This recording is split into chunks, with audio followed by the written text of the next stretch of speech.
everybody, welcome back to my YouTube channel. Here's how I made today's daily design. It's not hard, it's just new. So we're gonna recreate it. We're starting off by adding a solid color, set it to black, and then add our text. I'll make it white. I'll use a pretty bold font, and we're gonna place this on the left and then duplicate it, and there we go. Yeah, here's our text. So we have our two texts. We're gonna right click and convert into a smart object. That way we only have to work with one layer. You can double click on it and change the text in this other window. Whenever you made changes, just save this, close it up, and it's gonna update it over here. So our first copy, which is this one, is gonna just have a little blur. Not too much, just a tiny bit. So something like 2 or 1 as well.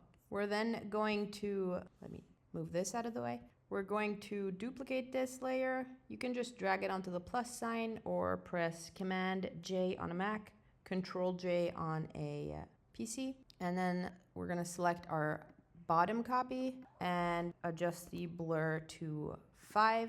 And we're gonna duplicate this a couple times. So we have 4 very blurred layers and 1 just a tiny bit blurred. And we're gonna change the blending mode of our top layer. As you can see, we have this kind of exclusion effect over here, and that's what we're recreating right now. So top layer, change the blending mode, go way to the bottom, and we're gonna use different exclusion or subtract, one of these. You can also duplicate this twice and play around with the different blurs just to get that little framed effect. Kind of like this, you see a little border around it now. Now that we're happy with how the base is looking, we're just going to select all of our smart objects and convert those into a smart object.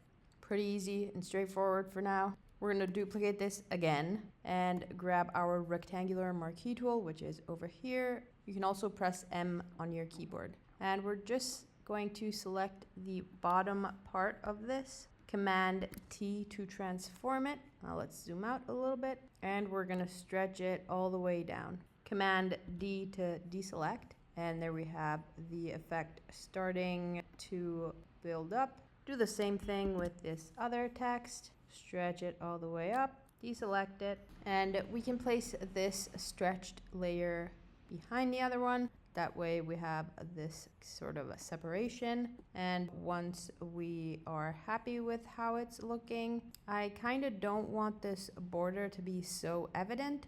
So what I'm gonna do is just duplicate this, keep a copy of it, and just in case, because we're gonna rasterize this layer, and we're gonna grab our smudge tool. I usually go with pretty low strength, and then press OK, and then just smudge it, just so the border isn't that evident, but you have some sort of gradual thing going on. Do the same with this other one. They just blend together better. And there we go. We're basically done already. Basically, what we want to do now is go to the adjustments and add a gradient map.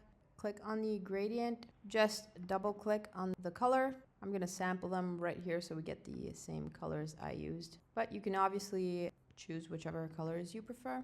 What we're going to do is group our 2 layers and duplicate them till we feel we get the effect we wanted. I then will add a layer just above our background. Grab our brush tool, set it to white, make it pretty big, and just click in the corners here. That way we get this little corner angle thing going on. We're going to lower the opacity. Once we're happy with how it's looking, I'll add a new layer, fill it with black. Go to filter, noise, add noise. We're going to add about 10. That's quite a lot, but change the blending mode to lighten or screen. And finally, just add a couple of textures to just sell the effect. And that's it. Pretty cool, right?